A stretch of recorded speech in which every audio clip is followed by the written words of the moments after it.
Hey everybody, it's your boy, Elijah Samuelson, joined here with Spencer Cook. And we gotta come clean, we gotta be honest. We've been on the lam. Yeah.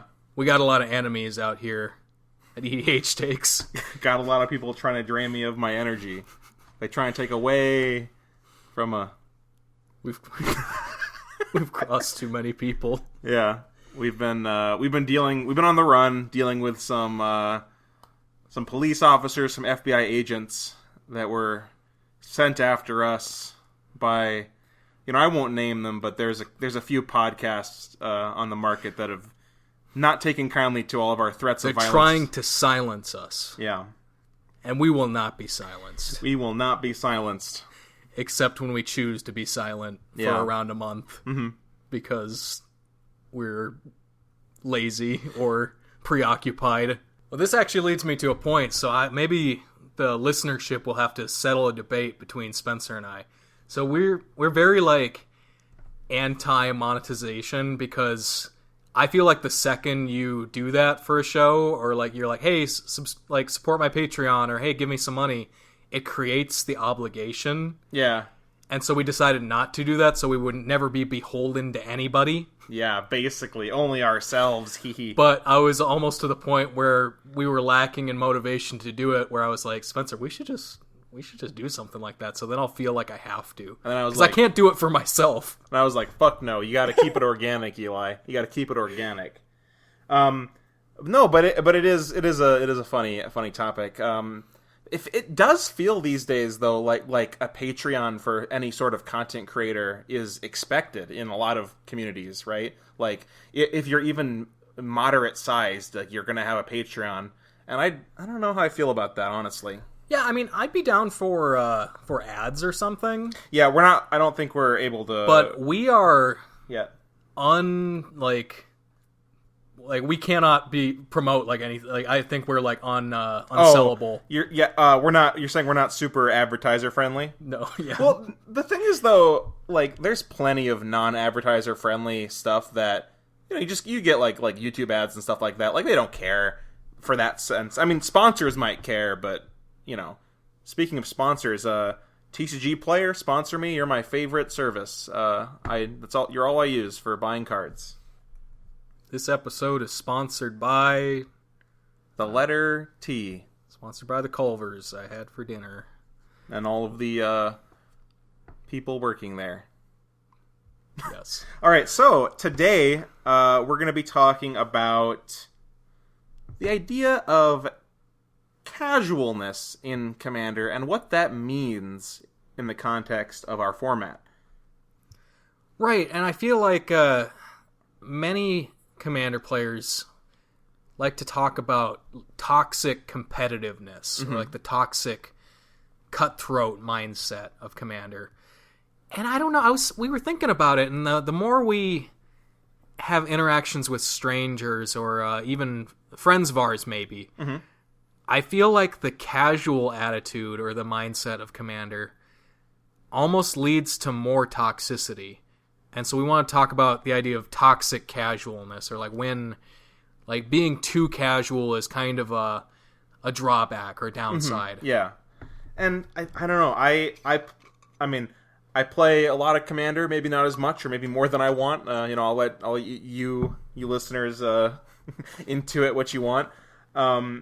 But they have no proof that we ever play Commander. They don't. We could just be lying about that. That's true. I mean, it'd be pretty funny. I've actually never played a game of Commander in my life, and everything that I talk about is just AI generated through running, Magic Twitter through a honestly, through a if you listen to this podcast religiously, you almost get the sense that we're kind of community voyeurs. We're just watching people interact, like anthropologists or something. Well, that's because when we do engage with people, it's usually to our own detriment. I feel like a lot of the content creators that we have attempted to engage with, and to be fair, we haven't done a lot, maybe 2 or 3 times or something, in recent memory. It's usually not a great experience, because a lot of people are really arrogant, really full of themselves. I suppose that's a bit not really fair. Not a lot of people. Nothing like us. We are the most humble. Yeah. See, that's how you make it seem like you're being sarcastic when you're actually just hiding your own insecurity about how, you actually are really full of yourself. You meaning us, not talking about you specifically, of course. I'd never do that. Oh yeah, I would never do anything that could be perceived as somewhat negative in any way. Yeah, I wouldn't. I agree. I wouldn't be like that because I don't like it when other people do that. So yeah. And you know what they say? It's the golden rule: do unto others. And everyone always follows that. They say, I do, yeah. Yeah.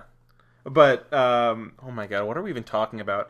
I was gonna say I play a lot of Commander. That's where this started. I said I play a lot of Commander.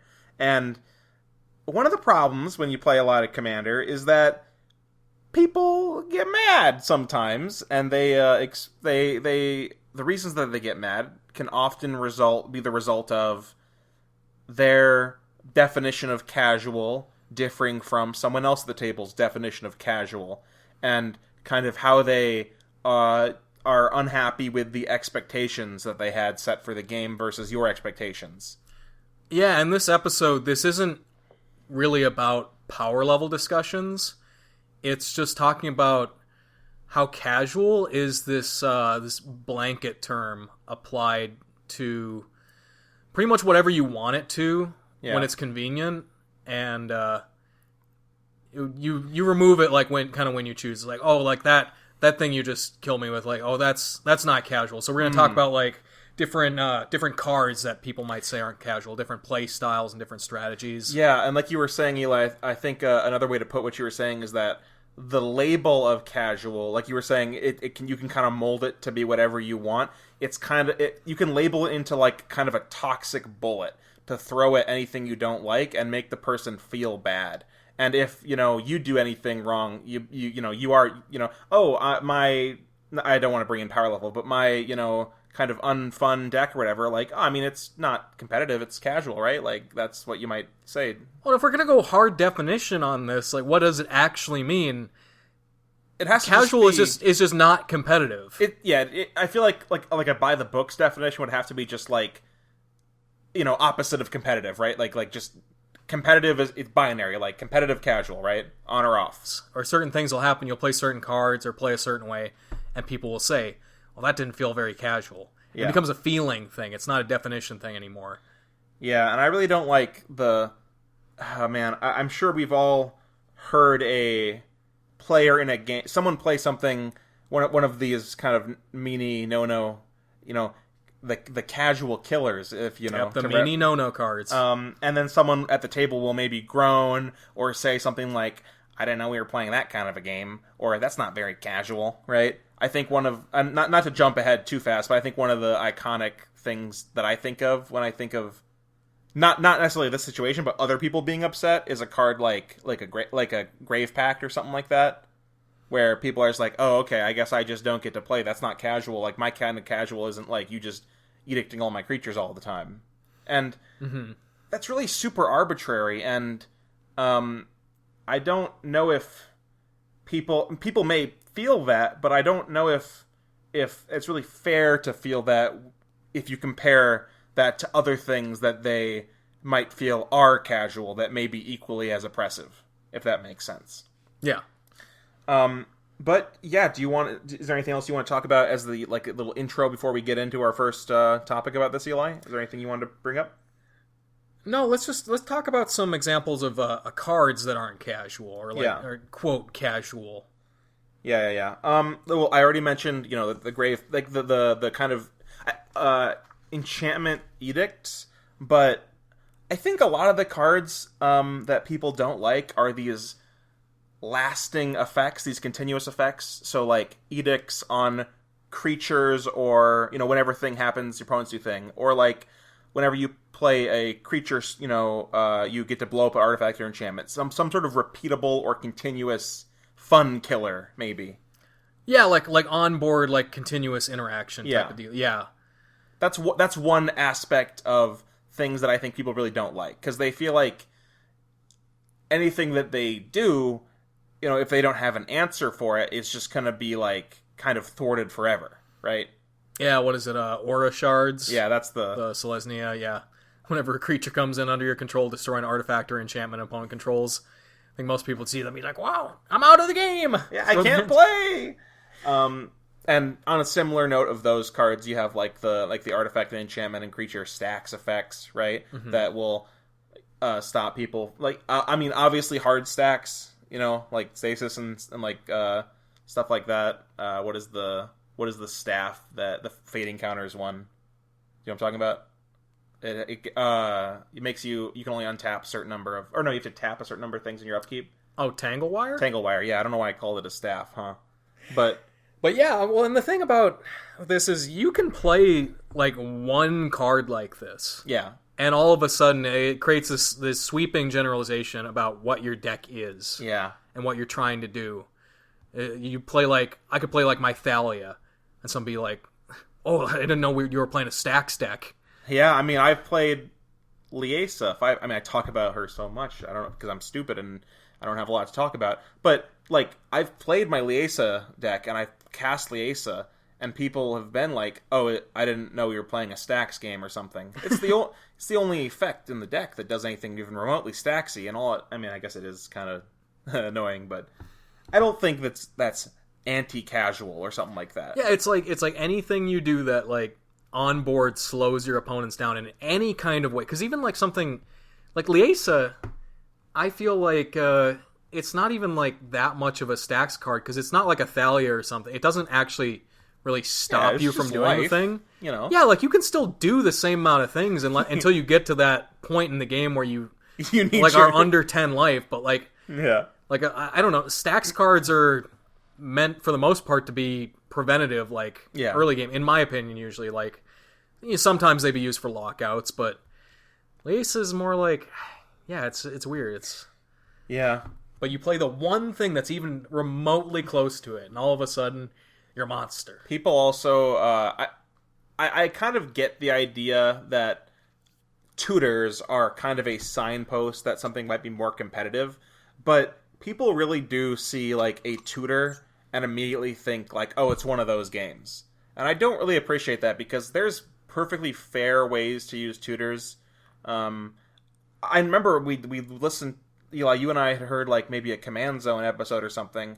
I just recall this maybe 4 or 5, 6 months back, and they were talking about how like if someone tutors, I'm like always assuming that they got like a combo piece. I think Josh said something like that.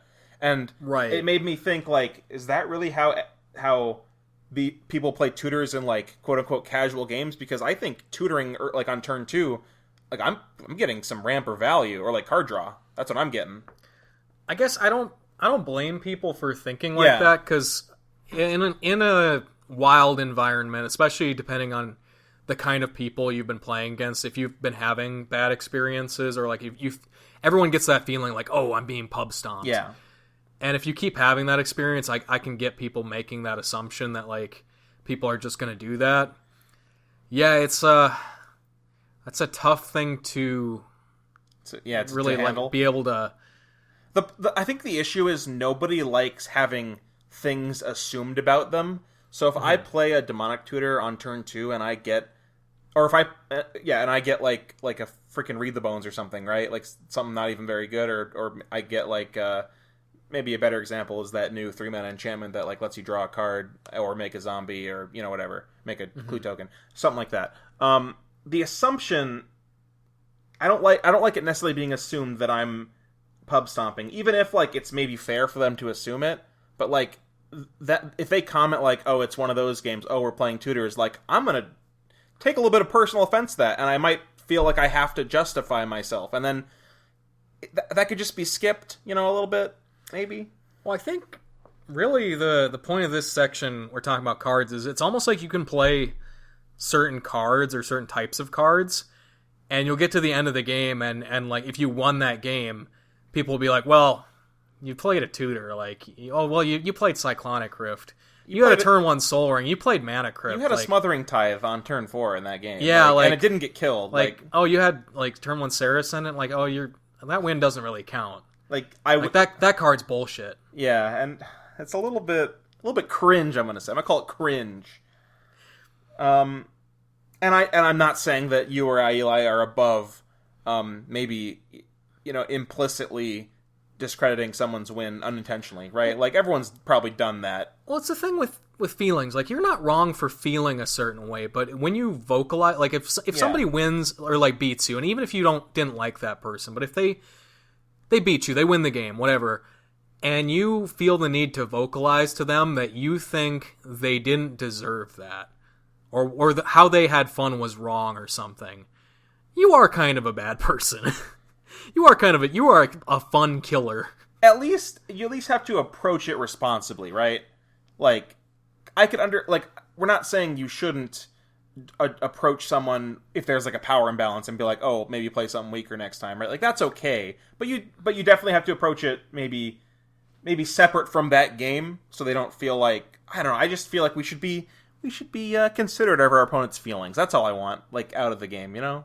Yeah, and especially if they didn't do anything that was, like, sometimes people do that, or like they'll quote pub stomp somebody, and they'll have that really smug or like arrogant attitude, and they'll just make it kind of a miserable time for everyone, and they'll get mad if they get interacted with, or like they'll seem just like super, like they just don't have like a positive emotion the entire game. And yeah, I can get being extra upset at that person, but somebody's playing with you and like you're playing like a pretty normal game, but there is kind of a small power imbalance, or like you feel like they played a card that was a little too strong or something, but the game's going on and they just end up winning at the end, and you're like, wow, like that was really not cool, man. I don't think it's good for you to, or for someone to try to like separate their deck from your deck in like the sense of mine is casual, yours is like not casual, because it's not really, man, it's just not well defined, right? Like they might think their deck is fully casual and you might think it's not, but like, I don't know. I just feel like casual is not a good way to address that, right? I just think it's going to cause more hurt feelings than anyone really intended.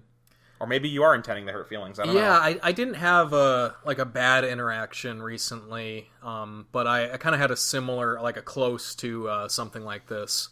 I was playing with friends last Friday, and I wanted to show them my Queen Marchesa near-death experience deck, because I think that is like a weird, kind of interesting deck that I have. But also, I pulled it out and like they were kind of asking like, oh, like what's the kind of power of this, or like what kind of game are we playing? I was trying to say, because I always we've talked about the power level thing a lot, and I said we weren't going to talk about it that much this episode, but I was just trying to explain to them kind of what the deck did, and I was saying, well, you know, it's not like a crazy good deck, but it's I think my decks are pretty good. But I was trying to explain, like, it's got a lot of board wipes, it's removal card advantage. It's going to look like a pretty bog standard deck for the most part, but it's got a weird and kind of difficult win condition. Mm-hmm.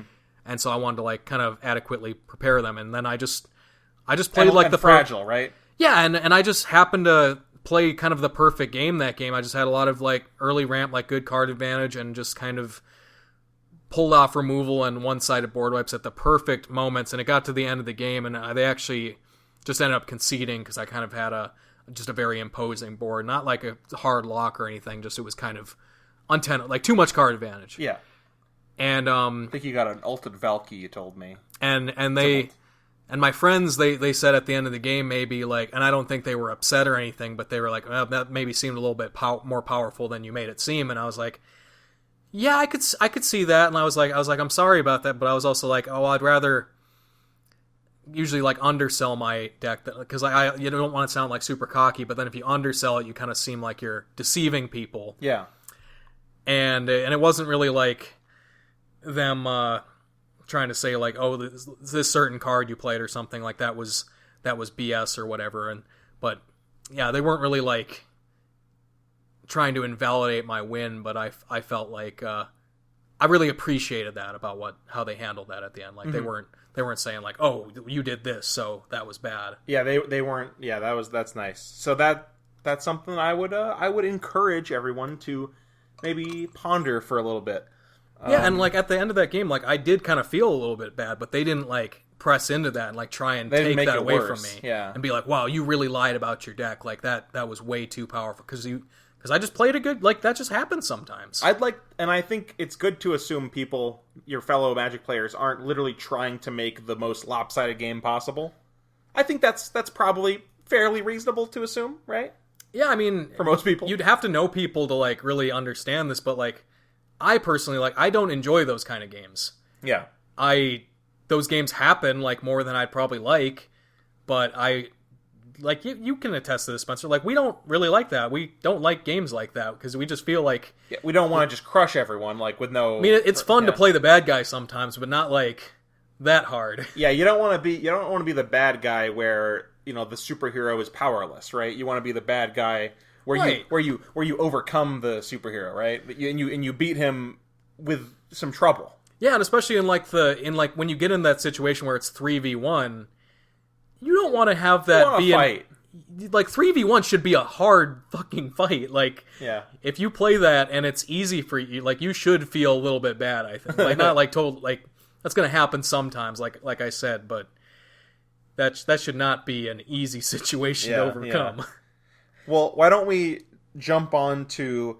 I guess we're kind of talking a little more broadly, but maybe what strategies does the player base that we are familiar with consider casual? I think this is the big one of, like, the casual debate is, like, it's more so because, like, we talk about, like, cards and, like, that'll happen sometimes, but generally, like, the cards lead people to make that assumption about your deck and your strategy. Yeah, so people be like, combo, I think, is the obvious thing that a lot of people would consider right. Like, when you go to casual. play that tutor, the assumption becomes, oh, you're playing a combo deck. Yeah.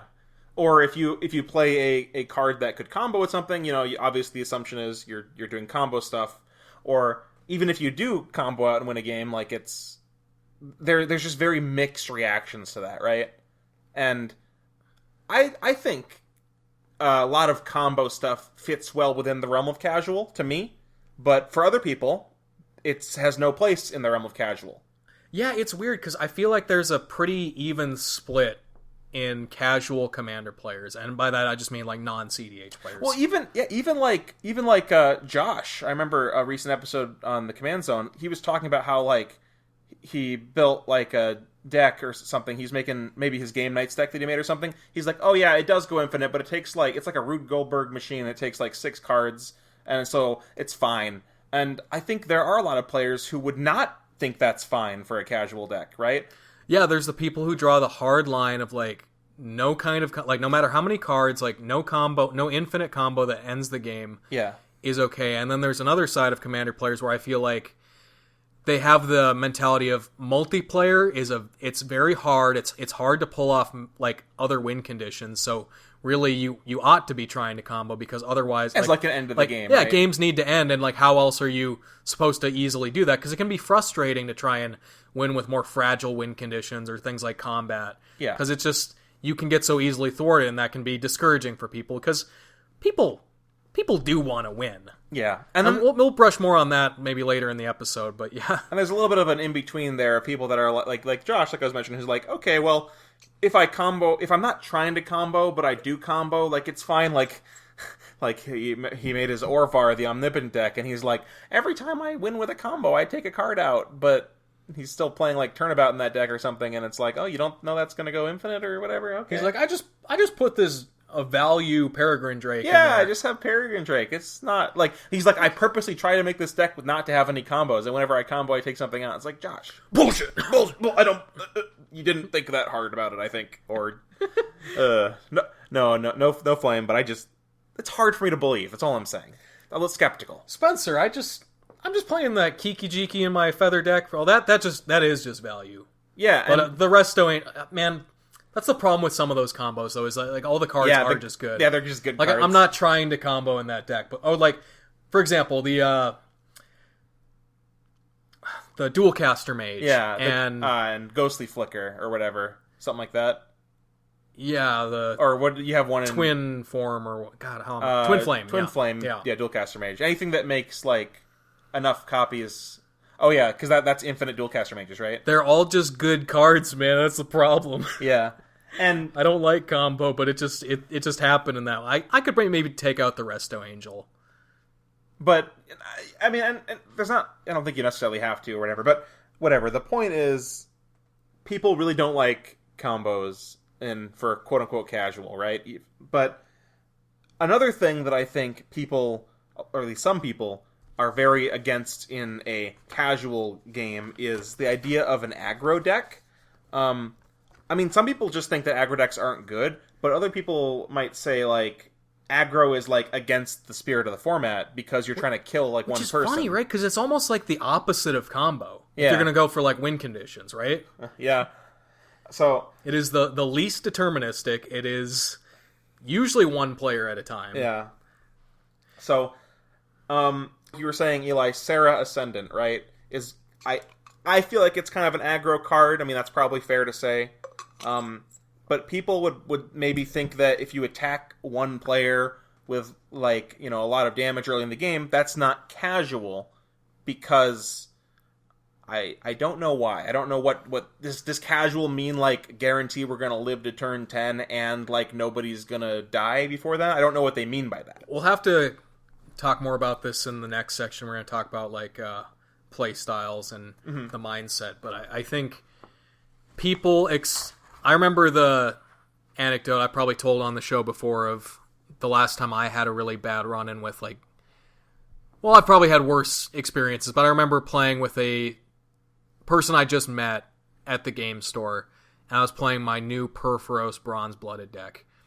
And he was playing a Sultai... I think it was Yarok the Desecrator. Sure, yeah. With a lot of crazy, nutty stuff, and Field of the Dead with, like, Scape Shift and everything.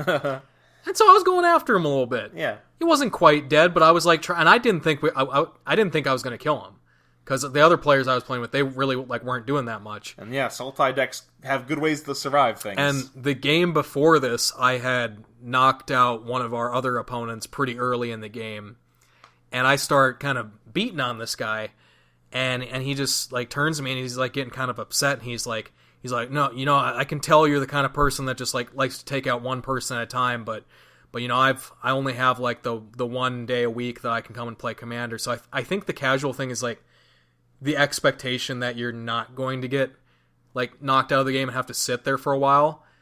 And that's not, like, the worst expectation. Not wholly wrong. Like, that's not terrible to think. Like, you know, that does kind of suck. Yeah. I can see that. But at the same time, it doesn't create the entitlement to just get away with whatever you want in the game, and also think that, like, your game is of more value than the person who is trying to play, like, the aggro deck and trying to win that way by knocking players out. And I think that kind of a thing can lead, like I've been humbled, Eli, before by you playing your, this is years back, but you played your Tajik deck, and it's kind of an aggro deck, and I realized that, you know, I actually might want to change how I build my deck so I can have more efficient, you know, early blockers, or like, even just something like a Baleful Strix is, like, a great deterrent for an aggro deck, and it's a great card too. So, or something like a Grave Titan, it just makes, like, 3 bodies and can block stuff and is value. They used to talk about that on the Command Zone, about how Craig playing the Infect decks, Josh, I think, would mention how he learned that it was good for him to just have, like, an early mana dork or something. Yeah. Just because the obvious person to attack with the Infect deck is the person with no blockers.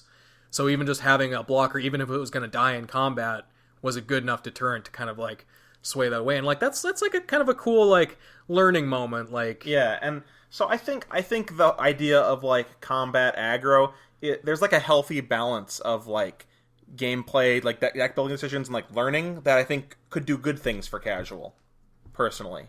Yeah, so I like it. And playing cards like that and playing deterrent creatures with adding that extra layer of combat in the game, I feel like that makes the game go longer, and therefore longer games to me means more casual. Oh yeah, man, I love there's in this day of this day of Commander, there's a lot of creatures that will, like, get bonuses when you hit somebody or something like that, right? And playing an aggro deck, or even just, like, a combat deck, and then you have, like, I don't know, that bodyguard card or the Facebreaker or whatever, right? That, like, gives you treasures when you hit someone, and then, you know, you play that on turn 3 and maybe you get a hit off, and then the next turn after that, everybody just has sufficient blockers. Like, that's kind of rough, but I think it's a good, healthy game, right? And then it leads you to, like, I don't know. I've had that happen, and I think it's kind of fun. Yeah, and it makes everyone feel like they're doing something too, Yeah. like that early in the game. So I don't know. On the same page as like aggro is like Voltron/Infect. You mentioned it a little bit earlier. I think those are the big ones that people really. Yeah. It's weird because to me, I feel like those are two of the trickiest win conditions to actually pull off in Commander. Like maybe you get one person, but I feel like even getting the one person is harder than people like to think. People have this idea, I think, of the Voltron deck or the Infect deck, like the Infect player, the Voltron player is going to make this giant creature and they're going to one-shot somebody. But after you do that, like you might be able to get somebody out early, but like you can't get all three of them. And after you get the one, it's probably going to go super downhill. Well, and I think even before you get the first player, there's know. signs. Yeah, there's signs. I think people have the idea of the Infect deck playing this Infect creature and then combat tricking it up to a 10/10 before they can do anything. And that's just... I just don't think that can really happen. I'm sure it has happened. Somebody's going to tell us that it happened. That happens. Reed will commander damage us with his pump spells.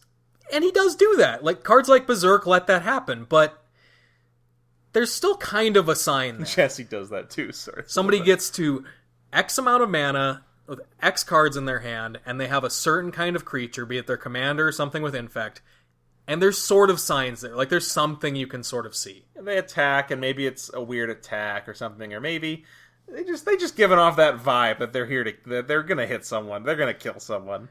Right, and so maybe they'll get it the one time, but I think after that you learn that. So you know. So I think it is a lot harder than...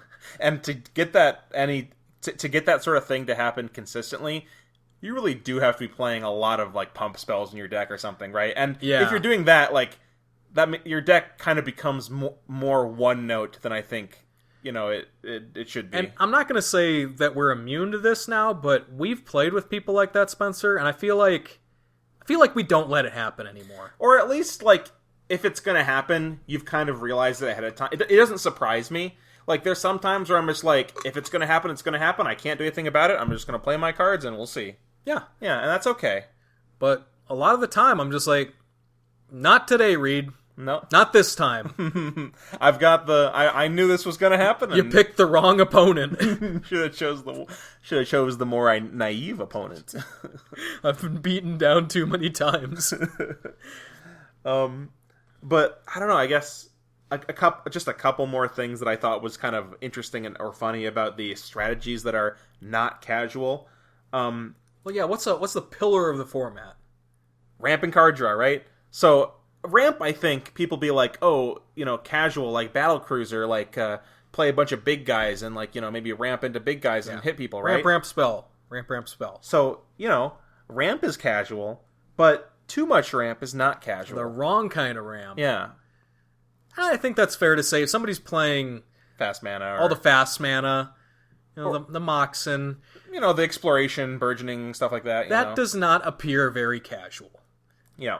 The more cards, and I think this is a common mistake of people seeing any card. It's kind of like we were talking about how people make attributions about a deck based on like specific cards. But if somebody's playing a certain amount of cards, like if I see somebody play, say, over 5 fast mana pieces in a game, you know what's going on. I think. Yeah, it's like, well, you see cards that would be played in a EDH deck, and then you immediately think, oh, they're playing a competitive deck. Yeah, not always the case, but it certainly makes it lean a little bit more competitive. Especially the more you see, maybe makes it less casual or seem less casual.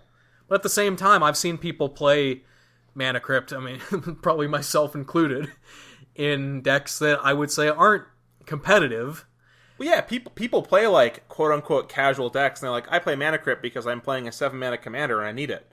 But like they still consider the rest of the deck casual, and maybe it is. People play Gaia's Cradle in decks and consider it casual. Yeah, I remember my favorite quote from my boys at the EDH Rec Class crew is, this isn't an exact quote, but they're like, when my opponent goes off with Mana Crypt, that's such a great time. I have a great time watching them go off, or not Mana Crypt, with the Gaia's Cradle. Yeah, Gaia's Cradle. I don't know if that was Joey or I think that might have been Joey. I don't Probably remember. I think that was Joey. Or Matt, but I think it was Joey. And even Gaia's Cradle actually appears as a card that a lot of people voted high on and a lot of people voted low on. Like, this is a fun, like, Gaia's Cradle is a fun card to play against. I feel like it really can produce some very social gameplay. Like, it's a bunch of fun to see creature decks go off with it. But given its status on the reserve list, and especially its near impossibility to acquire, I think that's also playing a huge factor here. But, I mean, so...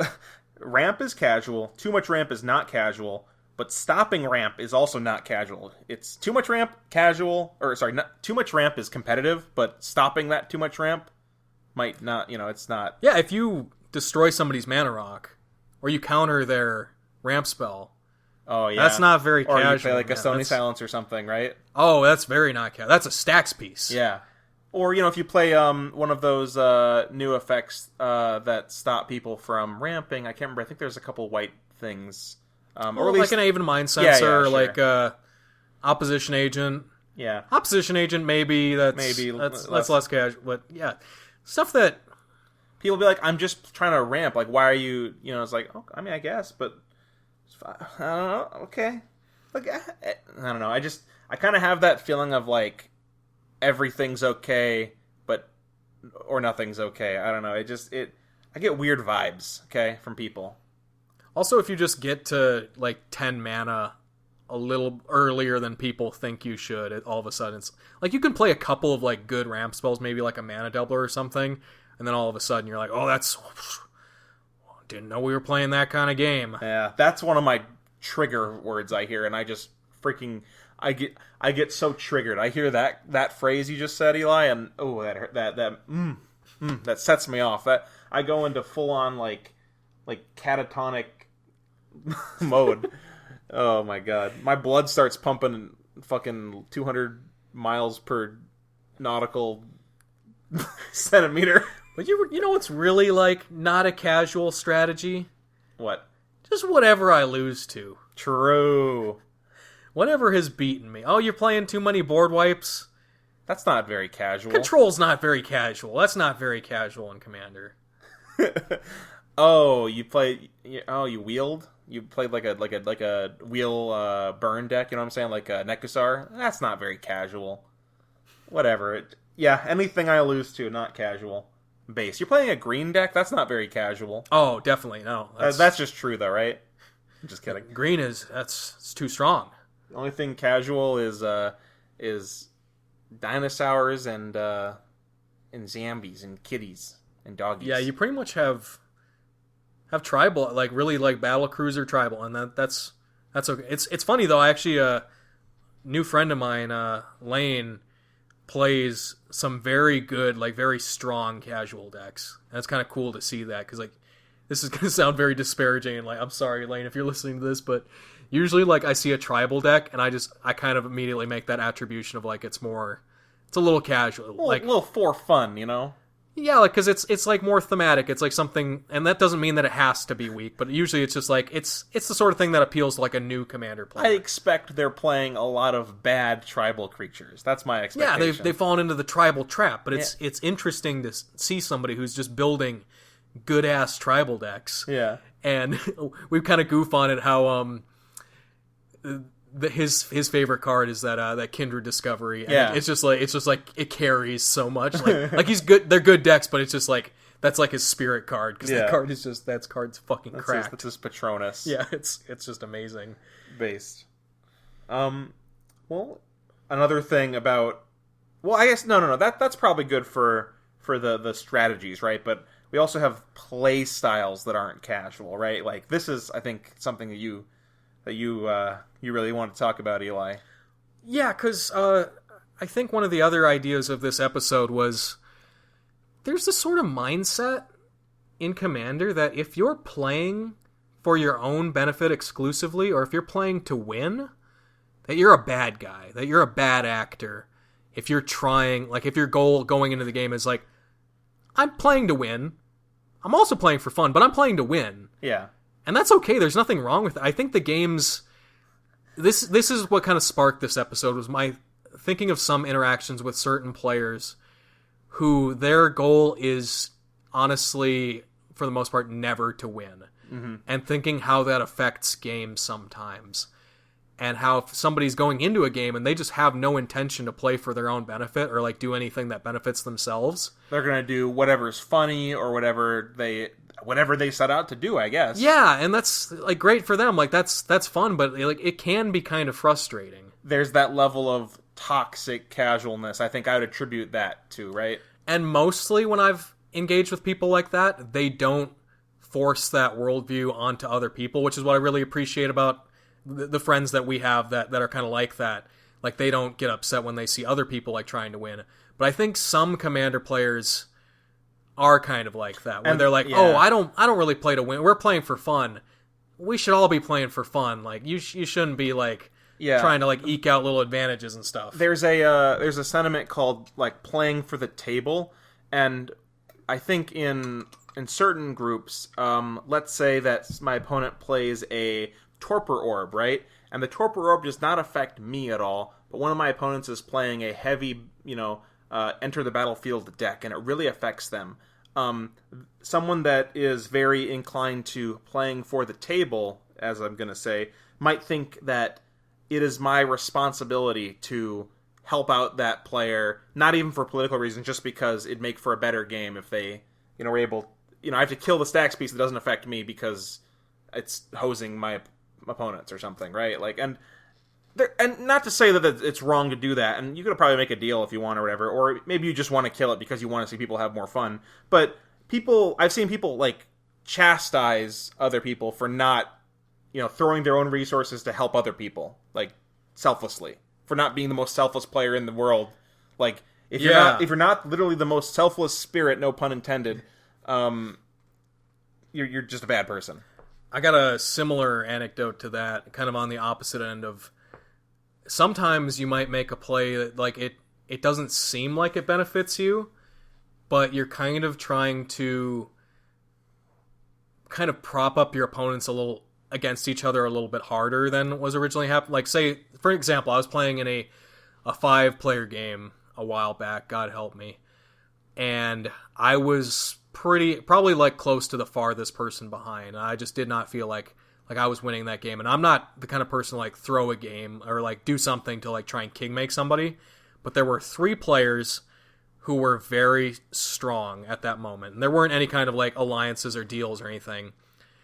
But the player who was probably like in the 3rd most commanding position, he was sitting next to me and he hadn't done that much most of the game. And I didn't have close to anything. But I figured at that point there were 2 people who looked like they were very close to winning. And I thought anything bad that happens to them is going to be good for me and will give me that, if I can just get the time and have these 3 players take each other down, that will be good for me and maybe give me the time I need to win. So I made a deal with the person next to me. I said, hey, you got that Hellkite Tyrant bounce back to your hand, the one that steals artifacts when it hits somebody. I will use my Slayer's Stronghold to give that Vigilance and Haste if you attack one of these guys for a lot of damage. Mm-hmm. And I was kind of mostly trying to get him to attack the person with a ton of artifacts out, but he did the die roll thing, which I think he mostly just did because one of the guys that I was trying to get him to attack was the kind of guy to get real, like, a little bit salty and like kind of question everything, be a little bit obnoxious about it. And so I do that deal, and he doesn't end up attacking the guy who can be kind of complainy. So that was fine, but he attacked the other guy who was like in a pretty good position and got him down to like single digits life total. Yeah. So it wasn't quite what I wanted to achieve because I wanted him to like kill somebody or like kind of take him out of the game a little bit. But he does that, and I do that, and the other guy who didn't even end up getting attacked just keeps going. He's like, why are you doing this? I don't understand why you did that. I'm like, I would not expect you to, with your minuscule brain. Why you're trying to thwart me? But no, I can see how like that would look kind of weird, or like I don't know, maybe king making, but like I was just thinking like, what are my possible outs to win this game? I get you. And they're not. It wasn't anything I had. It's like people like some memes, right? Yeah. People like the Marvel movies, right? Yeah, I love Thor. That's exactly Thor. Yeah. It's in Thor Ragnarok when it's the he's got to beat the one lady. I forget her name. Hella, I think. And she's like, you can't beat me. And he's like, I know, but he can. He points to the giant whatever behind him. Yeah. So that's that sort of thing. Yeah. Sometimes you have to do that. Yeah, it's complicated to think about these sort of things, I feel. And, like, there's no one-size-fits-all answer, right? It's like if you gave somebody a 5-0 fact or fiction because you were, like, in an arch-enemy situation or something. Yeah. Like, it's probably okay sometimes, right? Like, it might seem like the person who's getting ganged up on or, like, who it's not benefiting would be like, oh, why are you doing that? You're just helping somebody else. It's like, yeah. Well, I'm helping them hurt you. Yeah. Which is good for me. Yes, exactly. So it's less that I have to do. Mm-hmm. And sometimes that can backfire because it's so hard to know, like, what's going to happen. Like, sometimes that could be a bad thing. I've done that sort of thing, and I'm like, yep, that did not work how I wanted it to. I recently played a game where somebody played the card Guided Passage, where you get to make an opponent search for 3 different cards of, like, different types, and you put them in your hand, and this opponent, he chose me, and at this point, there were 2 players like this who were in those very strong positions, and I wanted them to get, like, taken down. Yeah. So I was like, you get a land, I'm going to give you this this good creature that, I think it was Titan of Industry, that destroys the artifacts. Oh, cool. So I was like, I don't have any artifacts enchantments other than, like, mana rocks, and I had, like, no board state, so I was like, this can't possibly, like, poorly affect me. And I gave him Swords to Plowshares, I think. Yeah. Thinking, well, I don't have any creatures, I have, like, no board state, aside from, like, mana rocks. He's going to use these on my opponents. And mostly he did, but I just, like, I overdid it a little bit because the other 2 ended up actually killing each other faster than my other opponent could. So he had an extra swords in his hand for later in the game. Okay. So yeah, so that was a little bit too far, maybe. Overtipped the scales a little bit is what it turned out to be. But at least there was some, like, reasoning. I didn't just, like, do that just to be like a griefer. No, I get you. I was thinking, well, this is going to be one fewer thing for my opponents. And speaking of playing for the table, I feel like too much playing for the table, quote unquote, kind of triggers me. I'm on the record of not liking Howling Mine. I don't like it. It triggers me. So if my opponent plays a Howling Mine on turn 2, I'm mad. Group hug is so stressful. Yeah, it is. It's like psychological torture. Especially because you can't do anything bad to the group hug player, or otherwise people are going to see you as a bad guy. Like, I can't kill the group hug player. Like, I was playing with my buddy Jesse, and he was playing group hug, the John Commander. The Beamtown Bullies? Beamtown Bullies group hug. And, I mean, he would even be willing to give me something, but I'm just like, Jesse, I'm killing you first because you're going to give my opponents things that are going to hit me for 1,000,000 points of damage. He's giving people like Lord of the Pits or whatever, the big bat or whatever. Or no, the demon. Lord of the Void? Whatever, the demon one. Yeah. And I was like, Jesse, I can't keep... And he had a way to sacrifice it so he didn't get exiled to it. Whatever. It exiles the card at the end of the step. Whatever, it doesn't matter. The important thing to remember is, in Commander, like, you should be friendly, you should have a good time, but your opponents really are your enemies. Yeah. You can make deals and, like... You can make alliances. You can be friendly with somebody for a little bit, but that has to end, and you have to be aware of that. Yeah, it's like a game of Risk. In the end, you have to conquer the world, right? Yeah, every deal you make, or every temporary alliance, or every little bit of friendliness, you have to be thinking, or at least I think you should be thinking for the health of the game, how is this going to lead to my eventual victory? Mm-hmm. But I think demise. I think some people think like you would say that to them, and they'd be like, "Oh, wow, you're so slimy, like you're so like backhanded, like deceptive." And it's like, am I not supposed to be trying to do that? Yeah, no, I agree. But like any idea of anything you do to try and like get a little edge over, like make like a good play or like a very carefully worded deal. I think that's another thing. Like people are so quick to turn on each other in a game of Commander and be like, oh, you're lying to me, or like, oh, you're gaslighting me, or like you did this, or like you're trying to get one over on me, you're trying to make me feel like a fool. And it's like, no, I'm not. It's just I'm trying to win the game, and you can do the same thing. Mm-hmm.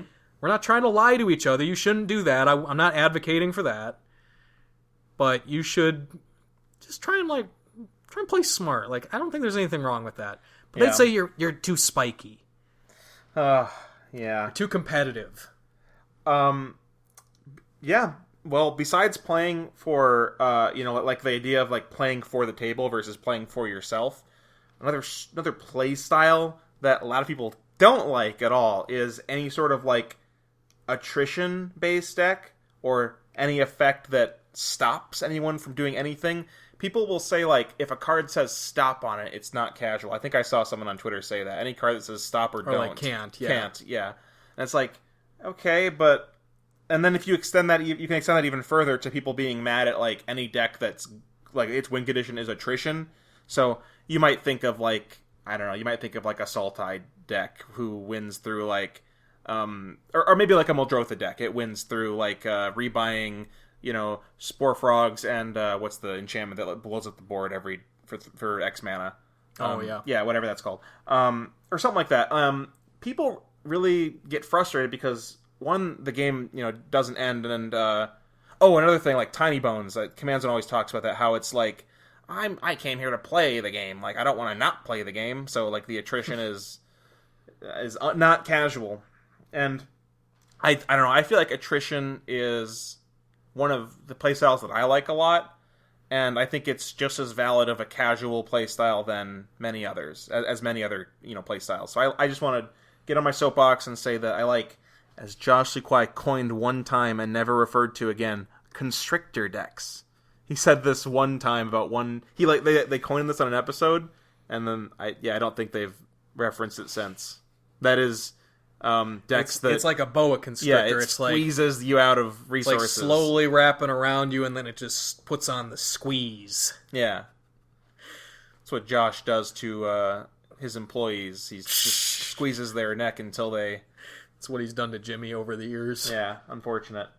This is why we had to go in hiding. These kind of comments. Because we spoke the truth. Our truth. Yes, this is our truth. What do you say? What do we say we move on to our last topic here, Eli? This is about if we think people overuse the word casual. Do we think it's used appropriately, or do we not think it's used appropriately? And I would say that if you've been listening so far, you probably could have a good guess of what we think. Honestly, really, what I think, like I said earlier, aside from CEDH, it's all casual. Mm-hmm.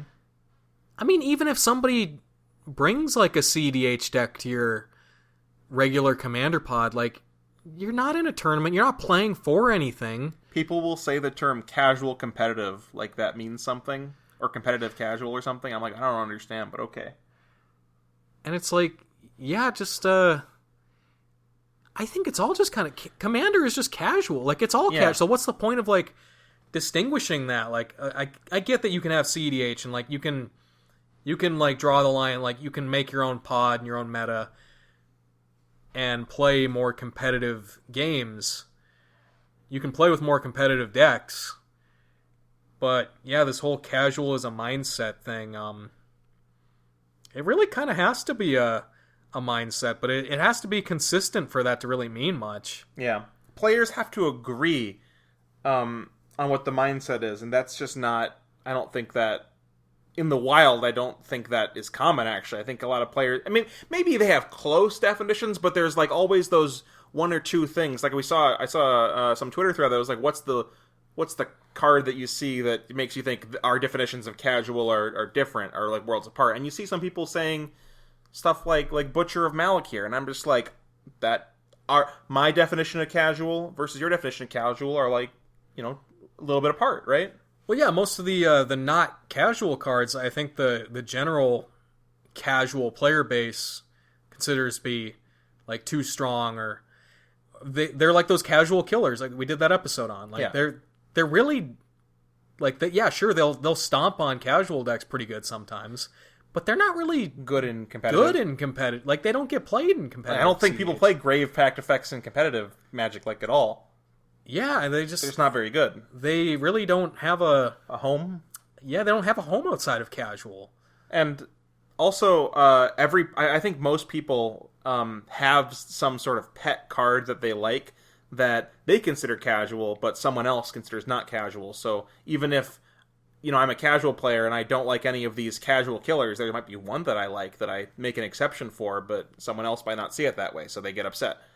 It's just kind of difficult.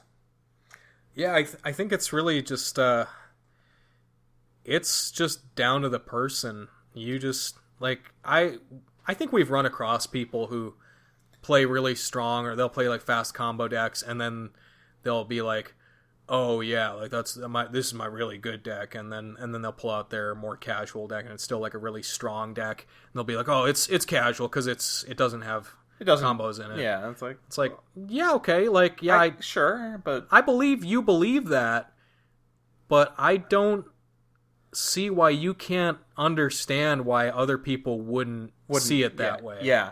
And I might even agree with them, but I might see, like, okay, but you understand that if you bring this to, like, a different pod, they're not going to see that way, right? Like, you have to be aware of that sort of thing. Another thing, speaking of, like, going to, like, another Commander pod, one of the things that I think you hear at the start of, like, every Commander pod that you start is, like, oh, what kind of game are we going to be playing, guys? Like, you want to, like, give, like, a power level, rule zero discussion kind of thing? Oh, we're looking for, like, a casual game. You hear people say that, Eli? Like, a casual game? Yeah. And when you hear that, what information do you actually get from that? What does that mean? Yeah, so if you hear someone say a casual game, we want a casual game of Commander, that, like, the range of that is so wide that I obviously, as a human being with thoughts and feelings, I can make a guess and pull out a deck, right? But that doesn't really, the casual part of it doesn't really, it just tells me not a competitive game, right? I want a casual game of Commander.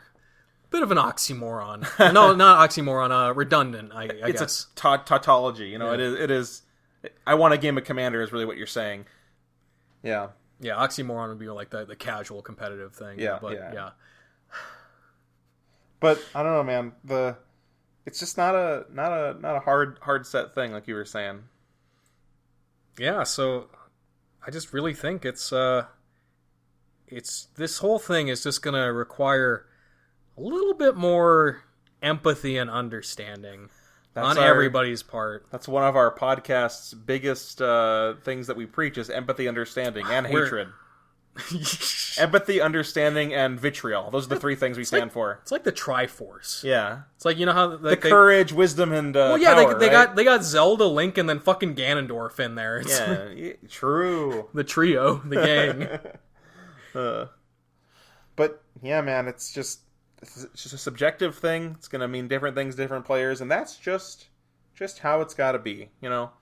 Yeah, and maybe it's worth, if somebody calls you out or has that disagreement on stuff, maybe it's worth starting with the, what do they say? The I statement. See, I understand how it could look this way, but I, in my experiences, have tended to play in, you know, like, stronger metas or something, or like, and I've seen certain things, and so what I might consider casual is clearly different than what you consider casual. And then you adjust from there, but I think that's a great way to handle that situation. And be like, I understand how it could appear. Like I was talking about that game where I was playing the Marchesa deck. Like, I could understand how this looked stronger than I maybe described it as. Mm-hmm. And I was willing to admit, yeah, that's maybe my bad, but at the same time, I was trying to, like, kind of give everyone the benefit and not be like, oh yeah, I'm really good. I'm just way better than you guys. Right? It's a really good deck. I'm really better than you guys. I was being like, well, yeah, to be like one of the guys, Channing, he was playing a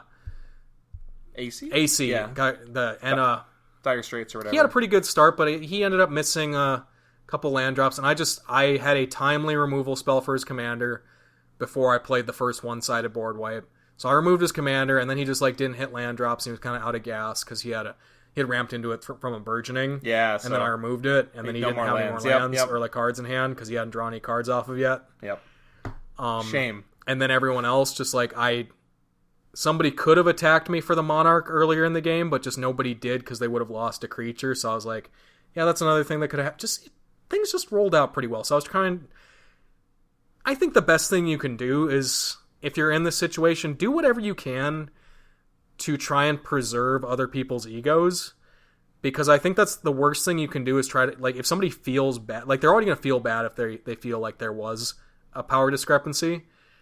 And so I think the best thing you can try and do is, like, try and, like, not, like, overly coddle them, but be like, yeah, you know, man, like, things just went pretty well for me, and, like you got kind of dicked in this, and, like, try and, like, make them feel like, oh, it wasn't that this person tried to pull anything over on me, it's just it just happens like that sometimes. Give them a little bit of credit. Don't just assume that they're just like, try to give them some credit and be like, I get that, but I think your deck is good. Like, you could have, like, if things were different, maybe, Right, because I think you could have, the worst thing that happens with this situation, if somebody feels like their definition of casual wasn't matched, they might have like their more casual deck, and then they might have what they consider like their good deck, or like their like EDH deck or whatever, like their 9 out of 10, whatever you want to call it.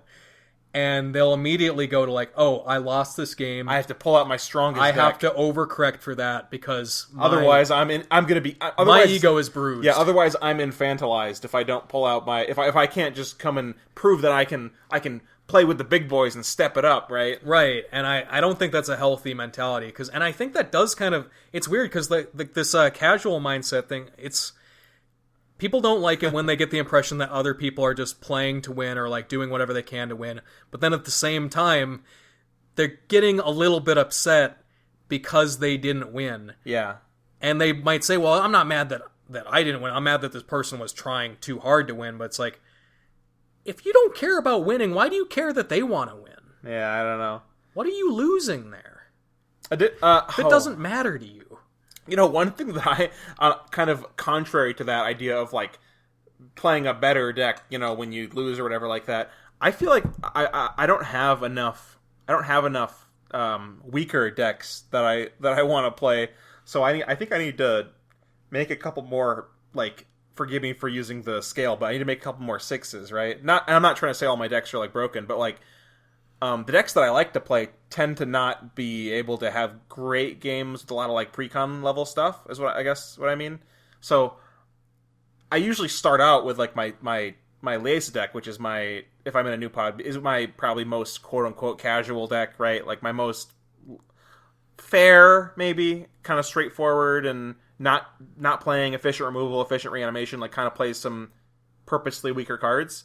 But then after that game or two, and then I want to play something else, I kind of, because of what I kind of have to go up, which sucks, because the other person might have one deck, and I don't, and it's just kind of a hard thing to deal with. So, I don't know, maybe, yeah, I was just kind of thinking about that. And this is why pre-con Magic is just the purest form of Commander. True, everything's perfectly balanced as Wizards intended. As Richard Garfield, the designer of every Magic card and every Commander deck, even after he is no longer of this world.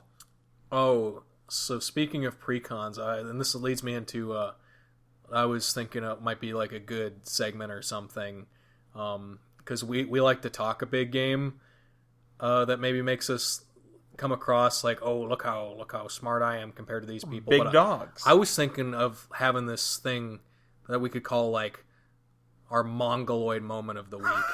Okay. Because like there's a lot of information in Magic and Commander, and I think we all like realize like either we read something wrong or just completely like did something stupid.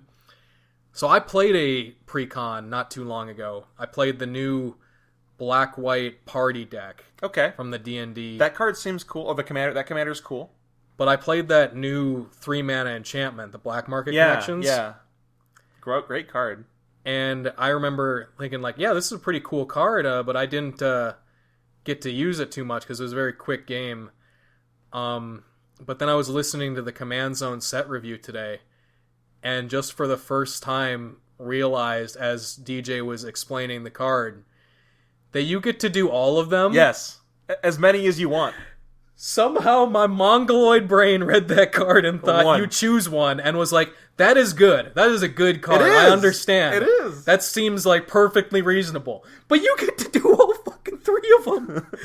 Yes, you get. That's why it's so much better than. It's crazy. Yeah. And sure, it's 6 life. Like, that's going to add up. Yeah. But, like, that's so good. Draw a card, make a treasure token, and make a, what is it, 2/2? A 3/2. Changeling. Yeah. Changeling, too, so it's got value. Yeah, it's got every creature type. It's a freaking Homerid. And I just wanted to call it. I thought that would be a fun thing to, like, goof on ourselves a little bit more. Because, like, we goof on all the other Commander podcasts, but, like, who's goofing on us? Nobody, because they haven't heard of us. We've heard of us. True.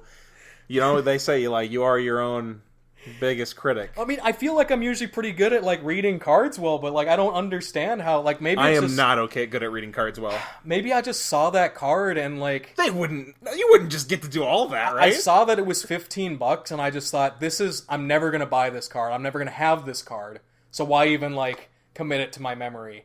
I was just like, that seems like a good card. I can understand why it would be expensive. It's in a pre-con.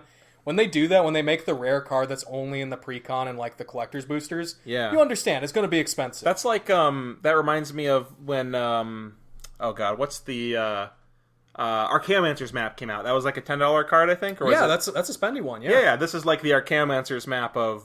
I'm just comparing it as like the price of a card in a pre-con, right? I'm hyped, and for a good reason. They're good cards.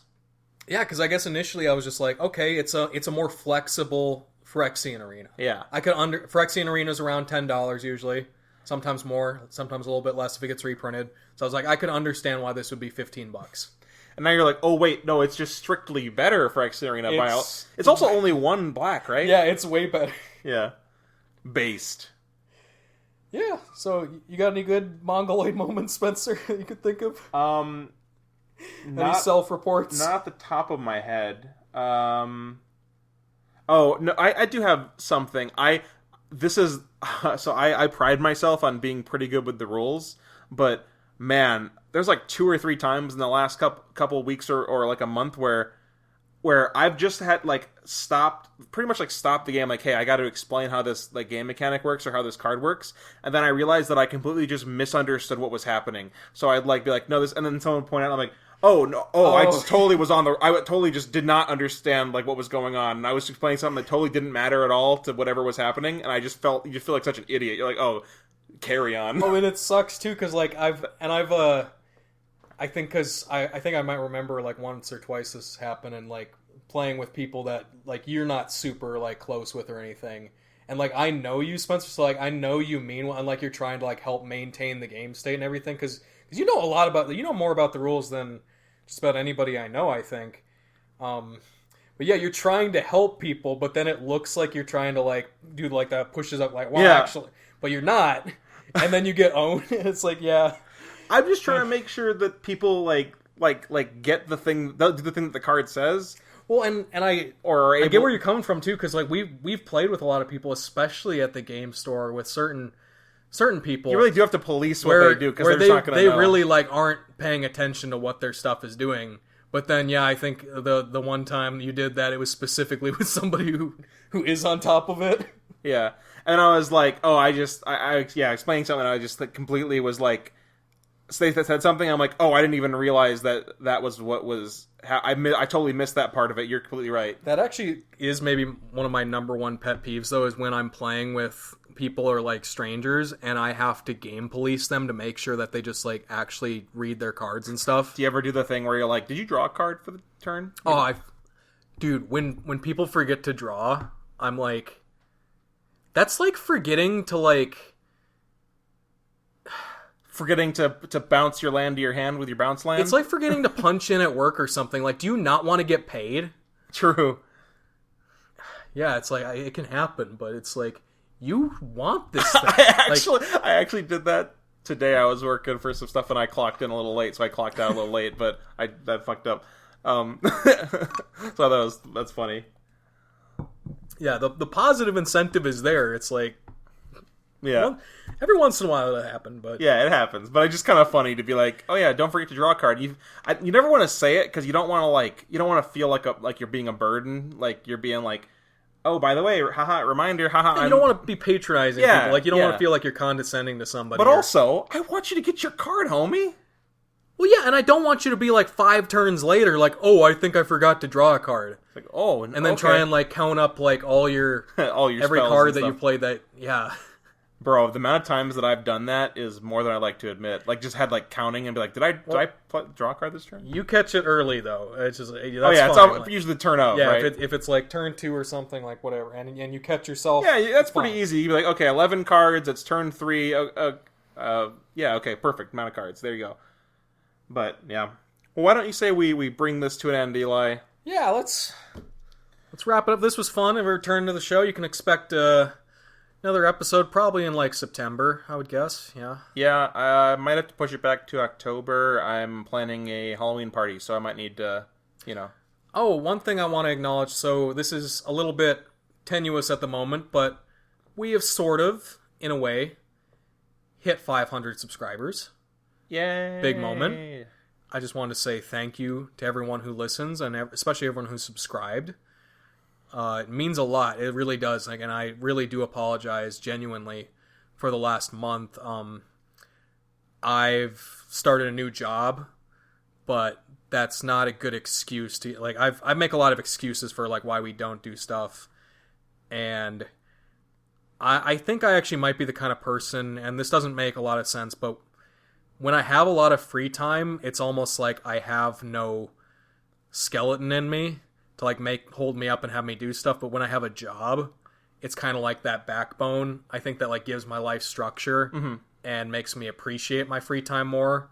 And you're saying you might be even more motivated now that you have less time because you're kind of you got that backbone, you've got that kind of gears turning. It sounds weird because I have so much less time now, but at the same time, it's kind of I like to think an object in motion stays in motion. Yeah. So, like, this last month, like, I was kind of figuring out, like, how to get the job thing set up, like, doing a lot of, like, interviews and, like, onboarding stuff, and just getting busy. I've been living a bit of life, like I was alluding to. Like, I've kind of been playing more Commander. Like, I kind of found a new group to play with, and that's always awesome.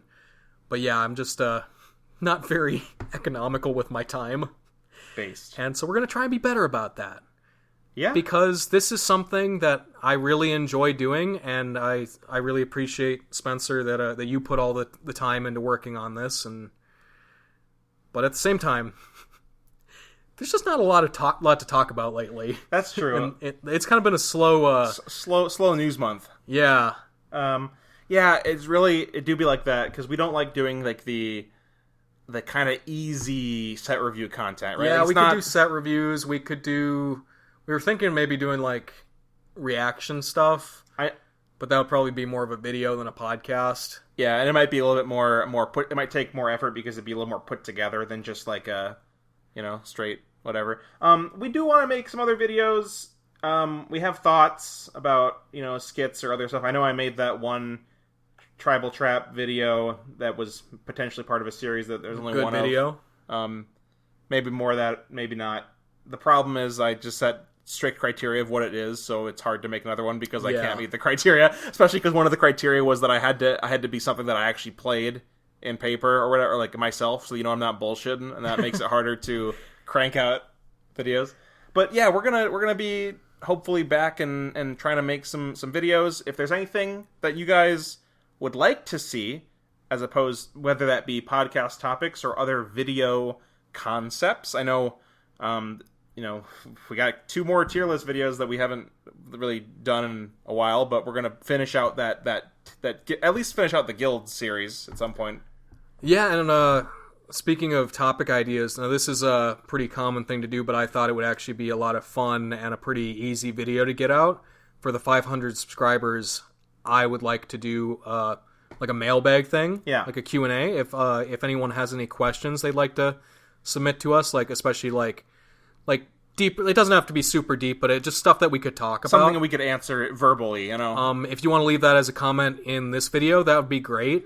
I think we'll also maybe post like on Twitter or like a community post that we now have access to. Yeah, we'll probably post the question, like kind of put that out there in a couple other places so that more people can see it. But the thing is, if you get the question to us somehow, we'll be able to find it. Like, if you want to, like, put it on a scrap of paper and wrap that around a rock and throw it through one of our windows, that would work. Like, also if you like tied like some paper and like you shoved it in like a bottle full of gasoline and lit that on fire and threw it through the command zone office window, like we'd get that too. Like, yeah, if you change your name on Patreon to the question and then subscribe to the command zone and then won their drawing every week to be mentioned at the beginning of the show, and then had them make a joke about your name, like they always do. Oh my god, hawk like the bird? Holy crap. Today's episode is we're calling out we're doing our Patreon shout out. Today's one is Dear Elijah and Spencer. Yeah.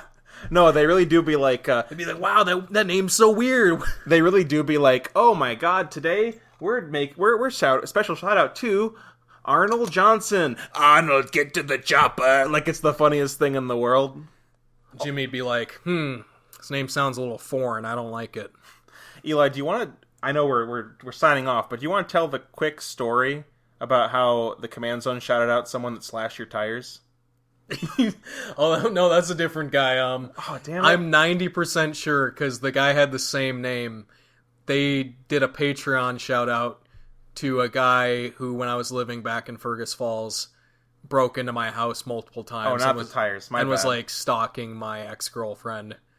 Pretty base. Do you think it's the same person? Because they played Magic, right? Pretty uncommon name, so and they played Magic, and I could see them being on the Patreon of Command Zone, So, pretty based. Pretty cool. Jimmy and Josh really... I mean, like, I know that we've said some things, but that was too far. Yeah, you didn't have to prop up my abuser and stalker. Based. Yeah. Anyway. Thank y'all for listening. Please subscribe to the podcast. Help us maintain that 500 subs. We're kind of dipping in and out a little bit. Yeah. That's why we waited to post about it, because we wanted to make sure we had like a hard over. But it's hard to gain subs when you don't post any content. Pro tip for YouTube. Good point. But yeah, find us on Twitter and everything. Thank you guys for listening, and we will be back at you sooner than usual. I promise this time. It's like an abusive relationship. I'm going to say like a week. I wouldn't lie to you. All right, bye, everybody.